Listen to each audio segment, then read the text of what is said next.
अपने दिल में दृढ़ संकल्प के साथ प्रतिभा चंदन को अनुमति दी जादुई फव्वारे को खोजने के लिए यात्रा पर निकल पड़े। और चंदन निकल पड़ा।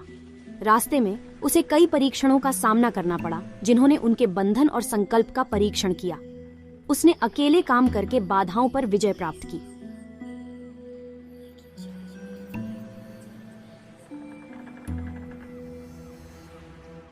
कई दिनों की कठिन यात्रा के बाद वह अंततः रहस्यमय जंगल में पहुंच गया।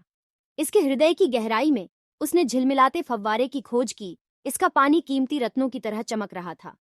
चंदन को एहसास हुआ कि सच्चा उपहार फव्वारे का जादुई पानी नहीं था, बल्कि वह असाधारण यात्रा थी जो उसने अकेले की थी। जैसे ही वह फव्वारे के पास घुटनों के बल बैठा, बुद्धिमान बूढ़ा साधु एक बार फिर उसके सामने प्रकट हुआ। वह दयालुता से मुस्कुराए और उनके अटूट प्रेम और भक्ति की प्रशंसा की। उन्होंने समझाया कि फव्वारे का असली जादू उनके द्वारा सीखे गए सबक और उनके द्वारा बनाए गए अटूट बंधन में निहित है। अपनी आंखों में कृतज्ञता के आंसू लिए चंदन ने फव्वारे से पानी न पीने का फैसला किया। वह जानता था कि लंबे जीवन का सच्चा उपहार वह समय है जो उन्होंने पहले ही एक साथ बिताया था, और वे यादें जो उन्होंने बनाई थीं। उनके प्यार और साथ ने उन्हें पहले से ही एक समृद्ध और पूर्ण जीवन दिया था। साधु ने उनकी बुद्धिमत्ता को स्वीकार करते हुए सहमति में सिर हिलाया।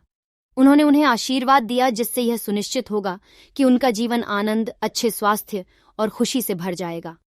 चंदन अपने गांव लौट आया। उसका दिल उस अविश्वसनीय यात्रा के लिए कृतज्ञता से भर गया जो उसने साझा की थी, और इसलिए प्रतिभा और चंदन ने प्रत्येक दिन की गहरी सराहना के साथ अपना जीवन जीना जारी रखा। अपने साथ बिताए पलों को संजोया और साथ मिलकर नई यादें बनाईं। उनकी कहानी सभी के लिए एक अनुस्मारक बन गई कि लंबे जीवन का सच्चा खजाना वह प्यार और सहयोग है जो हम उन लोगों के साथ साझा करते हैं जिन्हें हम प्रिय मानते हैं।